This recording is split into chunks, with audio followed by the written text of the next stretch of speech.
I'm Kelly Siegel, and this is Harder Than Life, a podcast about self-love, self-awareness, business, and health. We tell outrageous stories and boil everything down to simple, practical advice you can start using today. Let's get living. Hello, everyone. Today's guest was recorded prior to having this amazing studio. The content is awesome. It's from my good friend Brittany, who is an EQ specialist. And I'm excited to bring the show to you. Enjoy. All right. This is Kelly Siegel, the host of the Harder Than Life podcast. Today, I've got a real gem on the show. She exudes harder than life in her teachings and practices. I know this because she helped me during the pandemic to process all that was happening to me with some easy and simply applied practices that we will discuss today. She's an author of the book, The EQ Deficiency. She hosts the Living and Leading with an Emotional Intelligence podcast. Brittany is a master at emotional intelligence. She is a wife and also known as the People Whisperer. Her passion for helping people will amaze you, and her real-life battles with OCD, ADD, and anxiety make her well-experienced to talk about being harder than life. Let me introduce to you the brilliant and beautiful Brittney-Nichole Connor-Savarda. Thank you, Kelly. It's a pleasure. Hopefully that did you some justice. That was beautiful. Thank you. Britt, I love you. I like starting with that. You helped me through a very, very, very tough time. I met you through a mutual friend, and just as the pandemic was hitting, it's well documented that I was going through a lot. Biggest customer left NTM. We were pandemic. My daughter, who's my Y, was taken away, and I got introduced to you. So what we're going to talk about today are some of the routines, and I don't want to call them tricks because they aren't. They really do work. So I want to start off with an easy question. We keep hearing everything about this EQ and EI, emotional intelligence. What is it, and why do we care? Yeah. So I'm going to give you there's not really a formal definition, but I'll give you the general definition, and then I'm going to give you my definition. Perfect. So a lot of people, when they talk about emotional intelligence, it's the ability to be aware of yourself, your emotions, how those emotions are showing up and impacting you, both psychologically, physically, impacting your outer world, how you communicate with others, yourself, and really how you pick up on other people's body language and engage with them. My definition is summed up in 3 words: compassion, curiosity, and understanding. If you have those 3 things, then you are emotionally intelligent in my book. Because without that compassion, it's really difficult to develop self-awareness, because it tends to be that lack of compassion that prevents us from being able to be honest with ourselves and see ourselves as we are. And then the curiosity piece is critical for that as well. And when we combine that curiosity and that compassion and understanding, that's when we see the results and learn how to self-regulate and get out of our head and more so into our heart. It's so interesting that you talk about compassion. That just keeps coming up time and time and time again. I hate to go back to my ex-wife, but one of the first things we were talking about was, she's like, you lack compassion.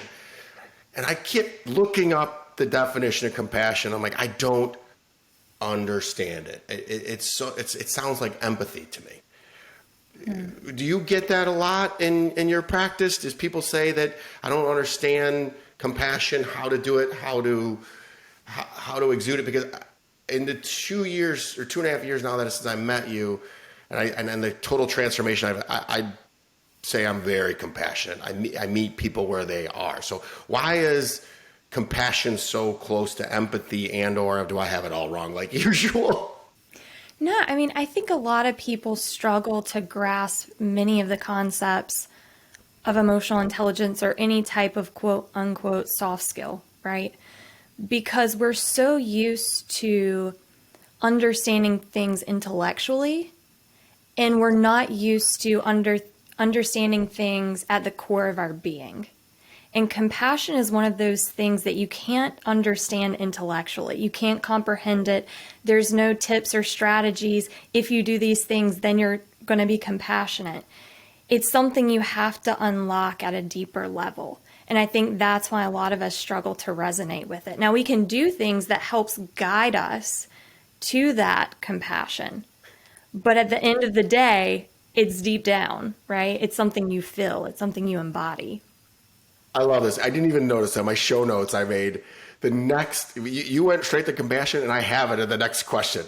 I wrote in here because I'm just fascinated by this. This is, we're going to get to some more stuff, and I'm sorry I'm going to bounce all over. I'm so excited because what you have is, you have this, I just wish I could suck things out of your mind and share it with the entire universe and inject it into everybody, because my passion is just I want everybody to be happy, and I want everybody to live their life in alignment. And a lot of that is looking into, why do I do things? Why do I respond to everything reactively? And which leads us right straight to our ego. And that was my next question, is how is the ego related to emotional intelligence as well as compassion? And how does all this web together and weave together? Okay, so this one question could take the rest of the podcast episode. The ego, all of us have an ego. We're born with the ego. It has a purpose. It's meant to protect us. Unfortunately, our society bolsters our ego. And whenever we do things to feed that ego and it becomes stronger, then it's all about itself and self-protection. And we've also been conditioned by society to be triggered, right? To self-protect. Well, when we do that, it kind of hardens our hearts. Like the ego kind of just forms this wall around our heart and it protects it. But at the same time, it's self-defeating in that aspect because we can't be vulnerable when the ego is in charge. And vulnerability is necessary to be compassionate because unconditional love is part of that compassion. But the ego is the opposite of unconditional. It is all conditional. So whenever the ego's in charge, we're always judging, we're always comparing, and you can't have judgment and comparison with compassion. So the ego is our own worst enemy. And I believe there's a book called The Ego is the Enemy. Read it. And it talks a lot about that. So until we can get out of our ego, we're going to struggle to develop not only compassion, but emotional intelligence. You said something in that question that I want to unpack even more. Define power ego, because I think that you have to have a healthy sense of an ego to survive, but it has to be in check. But what would a power ego mean to Brittany? A power ego. I don't even remember saying that. It must have just spilled out of my mouth. Sorry. I'll give you the context. It was in relation to the bad part of your ego, because there's a lot of good in the ego, but when it's making decisions for us, and I'm talking and I'm not the expert and you are, and I apologize, so take over for me. But it's when you respond and react with an ego, it's usually wrong because it's filtered through the hardships of your childhood and life and experiences. And so explain about what a bad ego is, one that is not helping you, that doesn't lead to emotional intelligence and compassion. Yeah. What does that look like? What I see so much today is, we're very entitled. Oof. And that's definitely part of the ego, right? We think things should just naturally come to us, that everything we do should be perfect and amazing and everybody should applaud it, and do not give me criticism, right? So whenever we want to be perfect without putting in the work, without being open to that feedback, then it's an illusion. And we can't grow when we're living in an illusion that we've already made it, that we're perfect. And then underneath, our soul is searching for more. It's searching for growth. So that's where you get that anxiety and that friction, because we're trying to grow from the inside, but then the ego is like, no, we're safe, we're fine. It creates this facade of a reality. But deep down, we know that something's off, but we can't detect that. So I would just say, anytime you have an ego, there's no growth. There's lack of connection to yourself and to others. You kind of self-isolate, even if it's not physically. You may go out and do things with other people, but you are very isolated in the me, me, me, me, me. Are people judging me? What are they thinking about me? What am I going to do? It's all about the me. And if we want to see a more prosperous world for ourselves and for other people, we have to be able to get rid of that large ego component that is saying that we're not connected. It's every man for himself, right? So the obvious question is, whether you know it or not, that the ego is in charge, what are some of the practices that you do on a daily basis and you recommend for your clients to check the ego and or you know what I'm saying? We all have egos. I have one of the biggest egos you'll ever freaking see. I have my daily routines and things to check. One of the simplest ones that I use, and I want to hear from you specifically, is I take like a 3-second rule. Something is said or done, and I take 3 seconds before I respond, because it gives me a chance to actually process it, and I'm not reacting, I'm responding. So that's my Kelly Siegel, take it for what you want, tip. What is the expert, your recommendation if someone is constantly acting out of their ego? Yeah. Well, like you said, we all have an ego. After years and years of meditation and just doing really deep work, I've realized that we're not our ego. While having an ego is part of our just being human, we don't have to rely on that to guide us. There's a deeper part of ourselves that is content, that does want progress, but doesn't hurry things along, that doesn't judge as much. So whenever I find myself in that ego space where my ego is the driver of my life, I talk to it in the third person.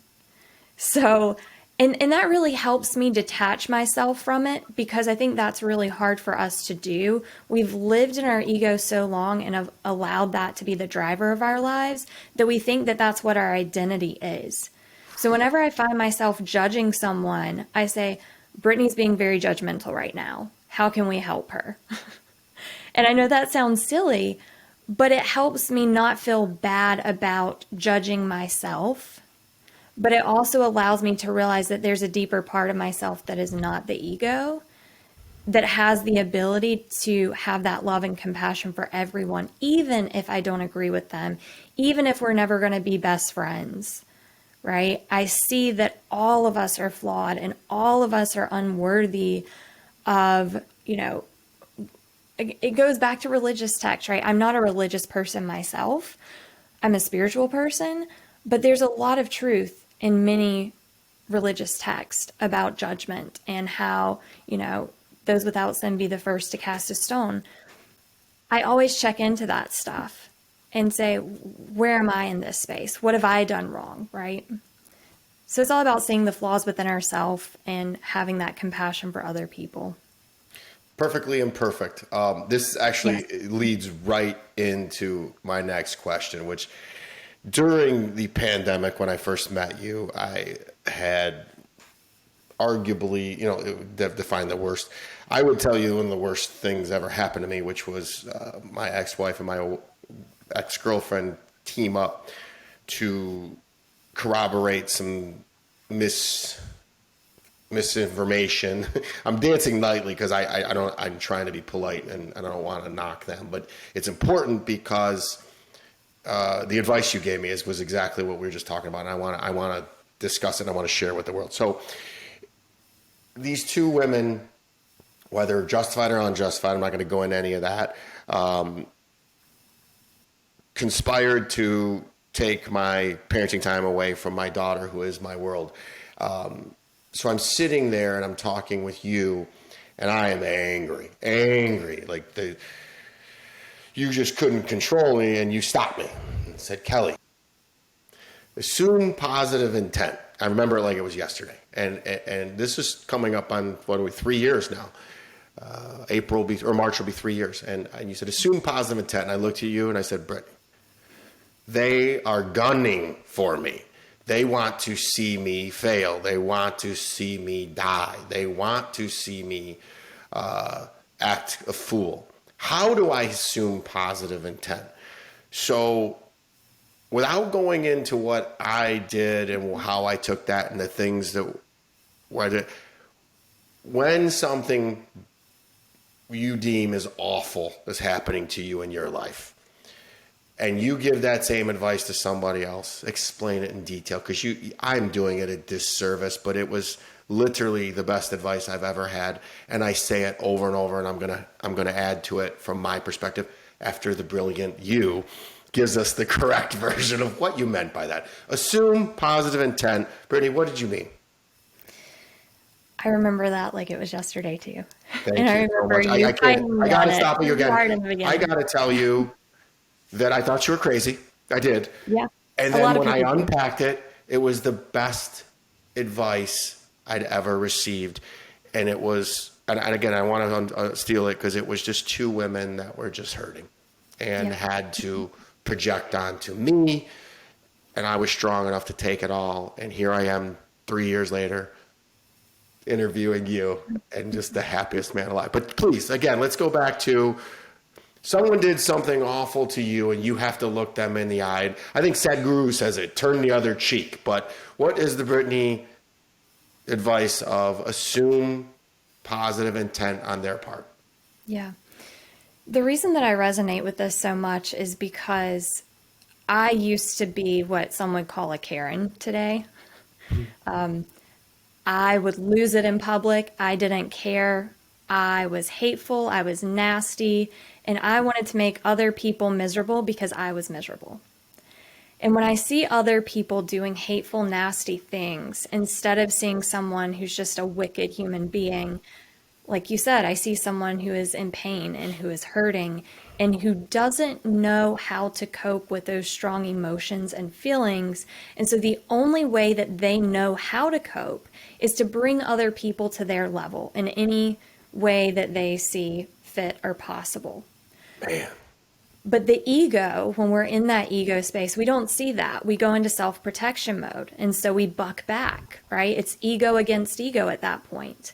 And anytime there's ego against ego, it's going to be disaster. It's going to be a very bloody war, both literally and metaphorically. And we really, one of us has to come from that place of compassion and put the ego aside and realize it's not about me. This is about them. And sometimes that's not saying anything. Sometimes that's stepping away. And sometimes that's embracing them. You know, it really depends on where you are in that relationship with the person. But first and foremost, realizing this isn't about me. They're hurting. And the more that they are lashing out at you, the more pain that they are in. And let me add this, the more you react to them. And this is a case-by-case basis. I can't say that necessarily with your situation. But let's say, for example, someone says that you're stupid, right? And it really pisses you off. I mean, it just lights you on fire and you're fuming over it for days. The more that impacts you, the more that you believe it yourself. Because when you believe in yourself, if you know with all your being that you're intelligent and you're confident, then you're just going to laugh that off. You realize how ridiculous it is. So that's another way to develop self-awareness and realize like how we really feel about ourselves is how other people impact us with their words. I know that can see us on video. They're shaking my head. The chain of events that you set off with those words with me, I can't. I love you doesn't even do it justice. You could. I say this. I'm sorry. I'm just like lost for words because it just speaks to my soul, and I'm getting butterflies, and it's just amazing where that moment, from that moment till now, I just keep rising. So I appreciate it, but I'm going to expand upon that, and then I'm going to come back to you because something you said was wow. But I always say it's none of my business what you think or say about me, and I mean that from a positive perspective or a negative perspective. You could tell me I'm the greatest person in the world. Thank you. You could tell me I'm the worst person in the world. Thank you.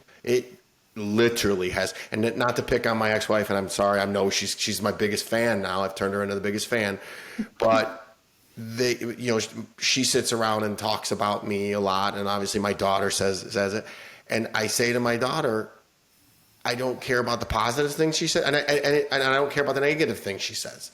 And usually the negative things are, she makes fun of me, and sorry, I know she's going to listen to this. She makes fun of me that I inspire people on my social media that I work out at 5 o'clock in the morning, every morning. Consistency and discipline.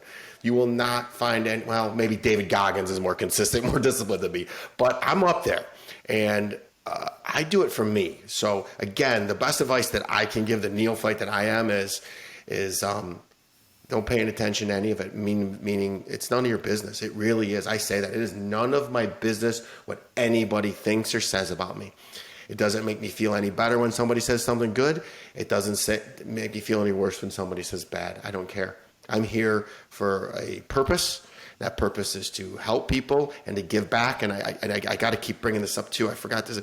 A portion of every dollar that I make from Harder Than Life. I run a successful IT company.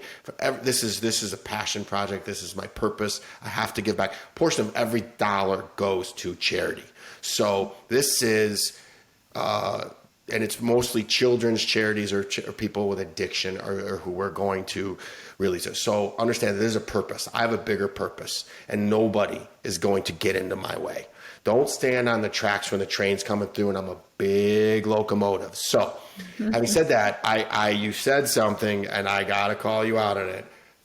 Brittany was mean and loud, and give me, for instance, because the Brittany that I know, and the reason it is so stoic, is so awesome, is so well put together, that it may lead right into my next question, but I want to ask, what was the breaking point for you? And this is what makes you so experienced and so available and the ability to help everybody, because you were that person. It's kind of like my story. I was poor.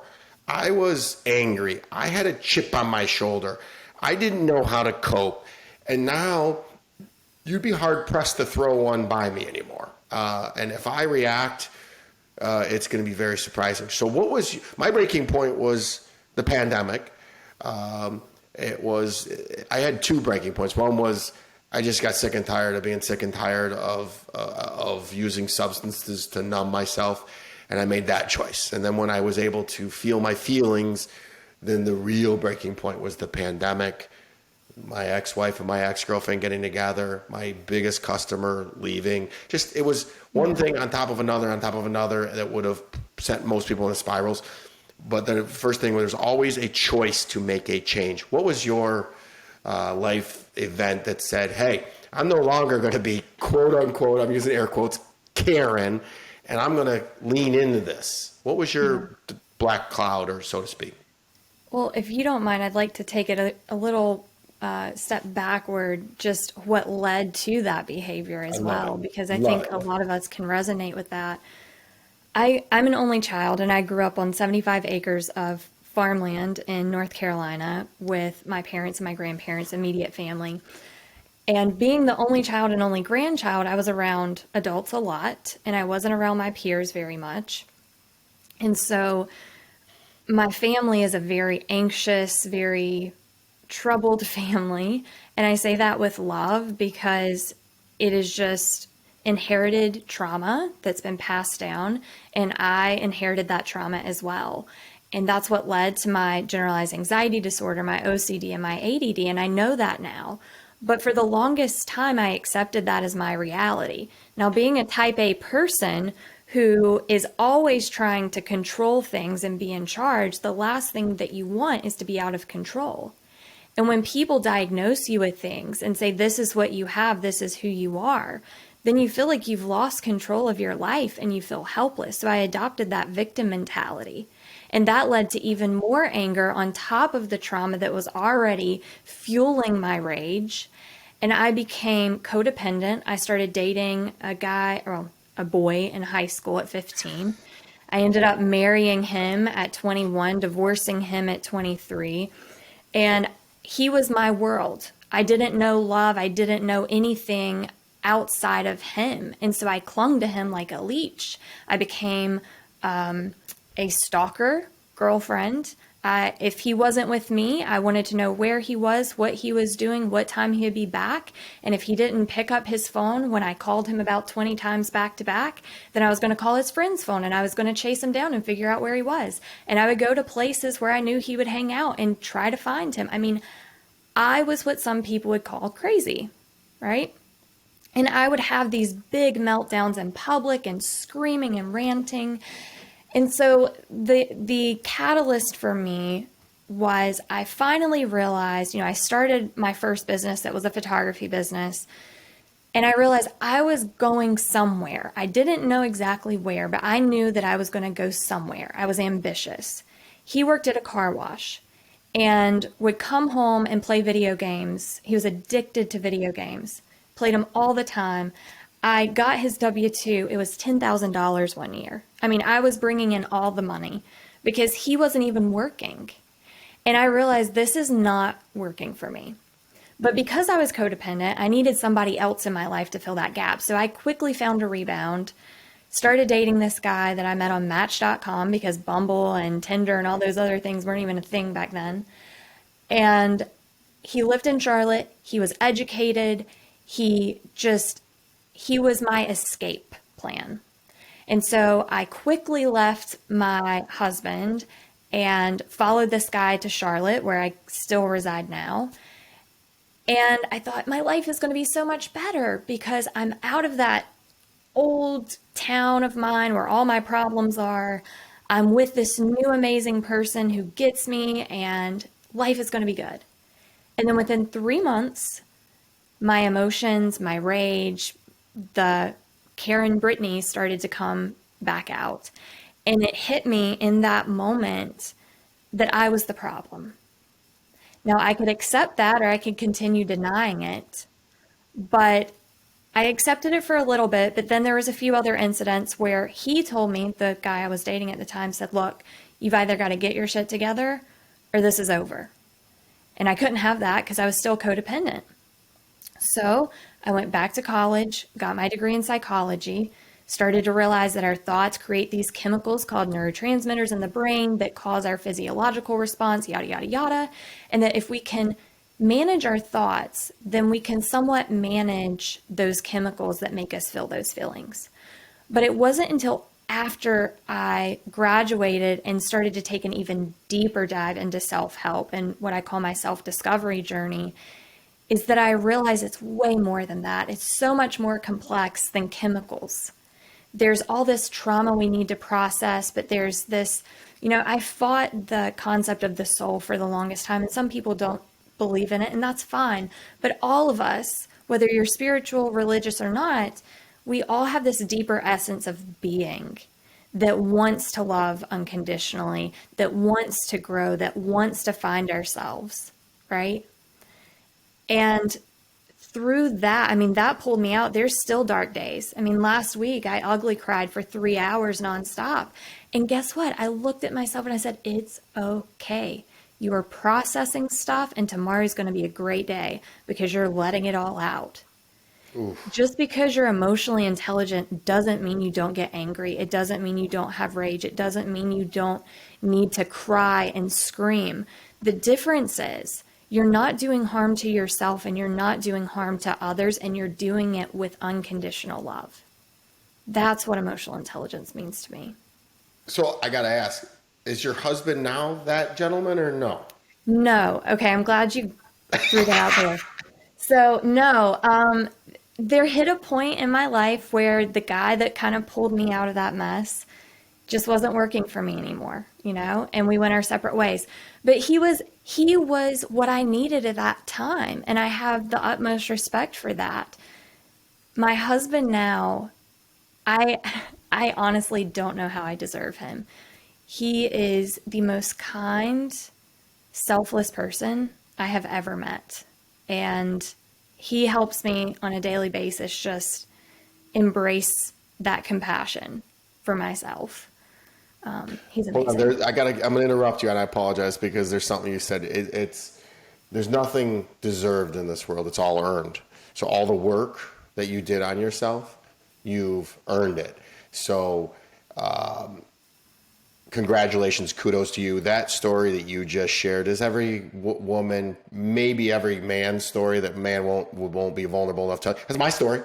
Literally, I have the same story.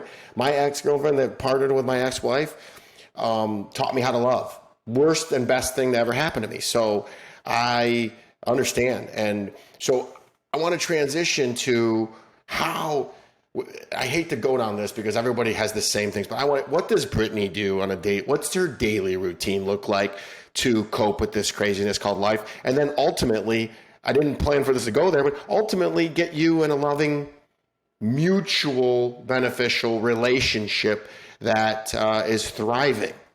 Talk about that, because the listeners love relationship advice and how do I find love? And they don't realize by loving yourself, starting within and going out, there's no magic person in the world that's going to make you feel whole and the whole complete you thing. Talk about that, because that's fire. There's another girl listening to this right now that says, I want Brittany. And so talk about what you did, what you do, and how somebody else can follow in your shoes. Well, I think you summed it up perfectly. Nobody's going to make you whole. You have to make yourself whole first. I hate that concept of my better half. No, it's two wholes that work really well together. And what changed for me was when I stopped chasing the right person found me. Like, legitimately, I told my roommate, I'm done dating. I absolutely hate this dating scene. It's awful. I'm just going to enjoy just being single and not chasing anything. And when it happens, it happens. And within 2 weeks of saying that, I meet Alex. And I almost didn't go on the date with him because all my experiences had been awful up until that point. And I go on a date with him, and as soon as our eyes met, something just came over me. Like, I felt calm around him. He just had this energy that just made me feel so calm. And I don't know, like, I would just say stop chasing and attract. And that's so hard for people to do because they're wanting. But yeah, I mean, you nailed it. Find yourself and you'll find that right one. In terms of what I do on a daily basis, what really has changed my life and my business, I feel like the way I go about business is every morning I take my dog for a walk and I put on something positive, whether it's a meditation, whether it's, Oprah or Wayne Dyer or anybody that influences me in a positive way and lets me see the big picture. And I just listen to them, or I listen to success stories of people who had been in a really dark place and now have discovered themselves, right? So it's all this positivity. And then I started a gratitude journal because gratitude, like the ego and all of these negative emotions, well, I call them unpleasant emotions because all emotions have a purpose. But these unpleasant emotions that come up, like gratitude just completely extinguishes those. Right? You can't be grateful and wanting at the same time. I mean, you can be striving, but I think striving and wanting are very different. One is that chasing, the other is enjoying the process. One is a means to an end, the other one, again, is just, this is the process. So I don't know if that answered your question. I kind of went down a completely different road. It's John Gordon that says you can't be grateful and negative at the same time, or grateful and unhappy at the same time. It's impossible. Yeah. And I'm going to add to that a little bit is that you can be grateful for the silliest, simplest little things.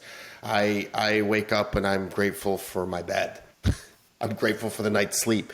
I'm grateful for my dog. I'm grateful for the sun. It's just the silliest little thing. So I do that too. So I love that, which goes into, I want to talk about, you're amazing. You're fire. You have so much wisdom and you've been through it all. You're the proverbial farmer's daughter.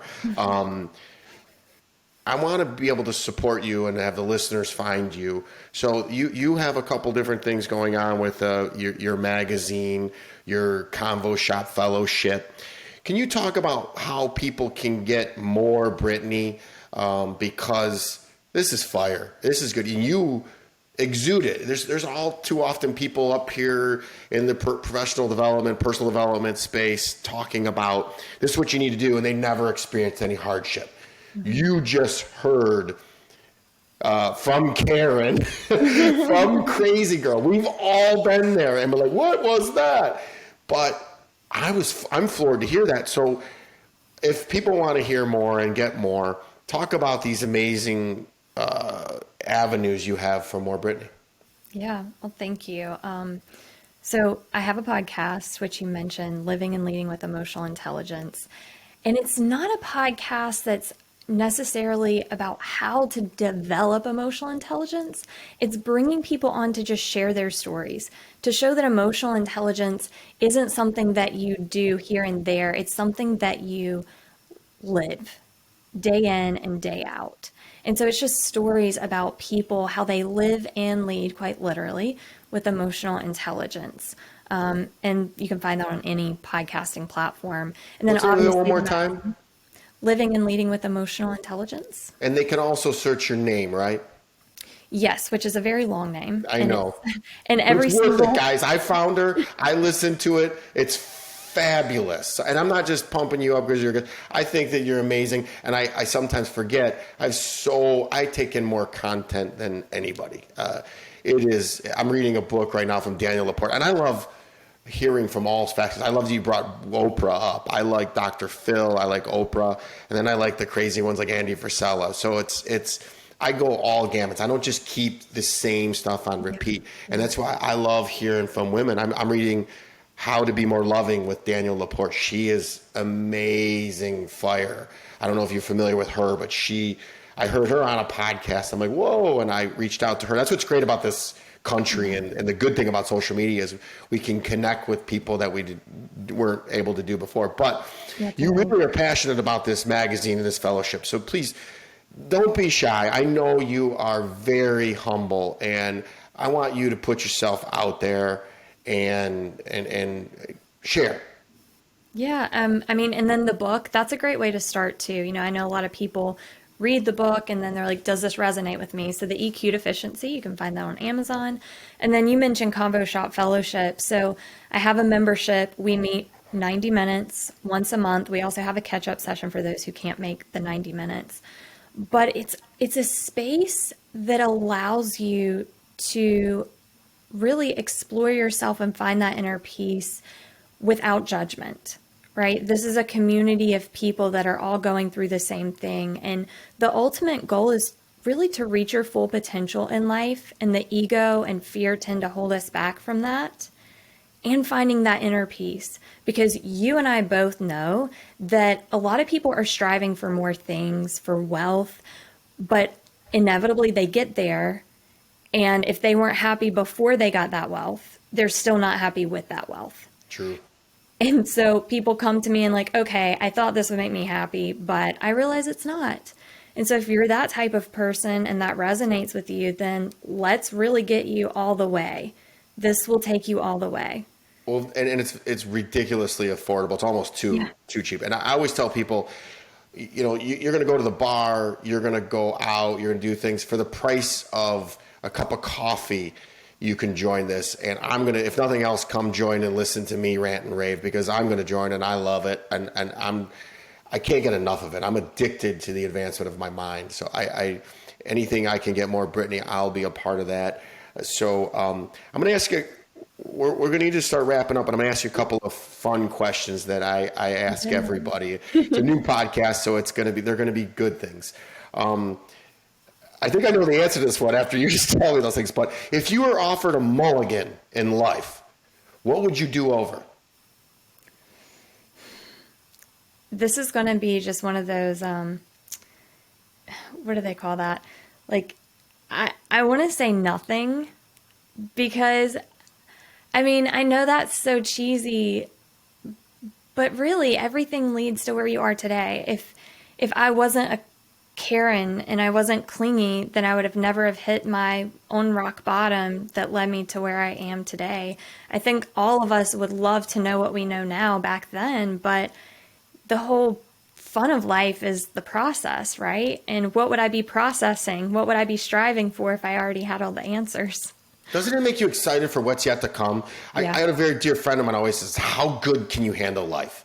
How good can you handle it? It sounds egocentric, but it's not. And it's not. I think back in my, it's well documented. I just passed 4 years of not drinking. And my uncle says to me, "What? Don't you wish you would have quit sooner?" Nope. Wouldn't have taken. And everything happens the way it's supposed to happen. And everything happens for me, not to me. So I'm with you. I wouldn't do anything over. And there's good stories that'll be coming out about, it'll be in my book, Harder Than Life, about how I was arrested for selling drugs. I got stories that I could live without, but they made me who I am today, and they're going to help me help everybody else. So they help us. So I accept and I receive your not doing anything over, and it's not cheesy, and I love it. If you could have dinner with one person, who would it be and why? One person. Oh my gosh. See, I hate these questions because you should know that I am terrible at choosing things. Oh gosh, that's a hard one. I would say, maybe a philosopher like Plato, somebody that just like really got the universe. How about Ram Dass? You follow Ram Dass? I don't think so. No. Oh my God, you got to look up some of his. I mean, I've seen the quotes and things like that, but there's so many amazing people. It's really hard to choose. But yeah, I would say someone who just really tapped into that deeper essence of being and just got it, Love it. The last question is this is an important one to me because I just love it. If you could create one universal law, what would it be and why? Well, I feel like this is like a trick, well, not a trick question, but my response, because it already exists. We just haven't tapped into it. But unconditional love. Again, cheesy that love heals all, but you ask anybody who has overcome hardship and they'll tell you, love is the answer, whether it's love for yourself, love for other people. I believe that unconditional love is a universal law. I don't believe it's a law we're abiding. I love that. And my word for this year, my mantra this year is love.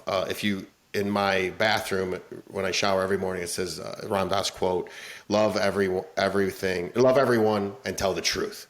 Mm-hmm. My universal law would be everybody has to tell the truth. Because as much as people think the truth hurts once, a lie hurts forever. And on top of it, it's courageous and people can handle it. Mm-hmm. So I love is everything to me. And I love, you'll hear, if anybody follows me or knows or watches my social media, they'll hear me say, I love you 1,000 times because I love myself. It started there. I love life and love is the answer and love is the way. It sounds really cheesy, but it's not. It's not. How can people find you on socials? And it'll all be in the show notes, but I still want it in here. So you're an amazing person and I want everybody to find you. Well, thank you.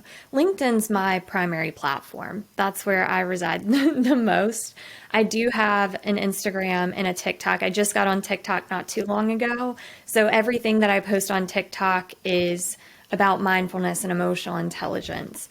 So I'm at self_liberator, so self-liberator, because I believe that's what emotional intelligence has allowed, is for me to liberate myself from myself. And that's what I tell other people. Like, what do? I teach people to liberate themselves from themselves. So get out of their own way, so to speak. That's the easiest thing. Get out of your own way. Yeah, exactly. 100%.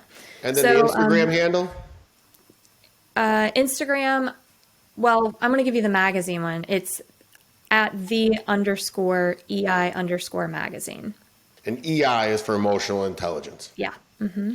Mm-hmm. Brittany, you're amazing. This was great. Thank you so much. There was a couple more things about vulnerability that I want to talk about. I think vulnerability is the new cool. You exude what every woman, every man should want to become. And I wish you nothing but the best, but health and happiness in 2023. And I look forward to expanding our relationship. Same to you, Kelly. Thank you so much. It's a pleasure. Thank you for listening. Please rate and subscribe to Harder Than Life, and let's take this to the next level. Get connected at the links below.